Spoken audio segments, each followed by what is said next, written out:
My name is Dan Partlow, and I was raised in a Christian family.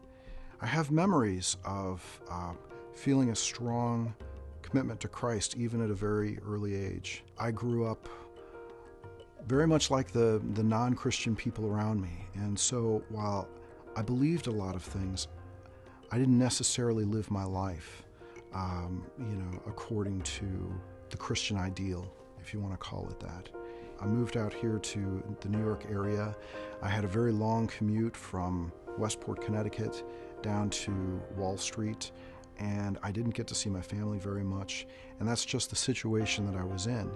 And I prayed that God would reveal to me why I was in that situation or what He wanted me to do. And then someone suggested to me, well, why don't you just read the Bible while you're on the train? And so I cracked open the Bible, I started reading it. It really went from being the greatest curse in my life to being the greatest blessing. Spending all that time alone to spending that time alone with Christ. I really felt like I was being called to make Christ the center of my life. And as I started to put my trust in Him, I found I could trust Him. I could take all those little things to Him. I could take my worries and concerns, my anxiety, take them to Him, leave them at His feet, say, Lord, help me deal with these things. And He would answer. So there's a certain peace in that, right? Peace and trust and hope in just taking things to Christ, not necessarily having an answer, humbling yourself and say, Lord, help me with these things.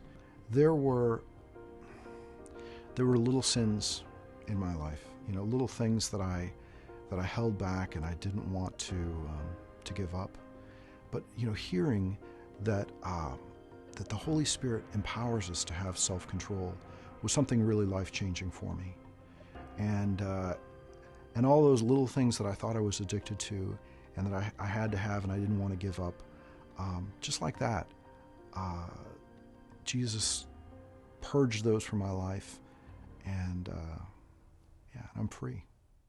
Recently, I've realized that God has got a purpose for me and a ministry for me in the workplace, and just in my community, and I think that He has that message for a lot of people. That we can be in the workplace and living our lives and still reaching our friends and neighbors with the gospel.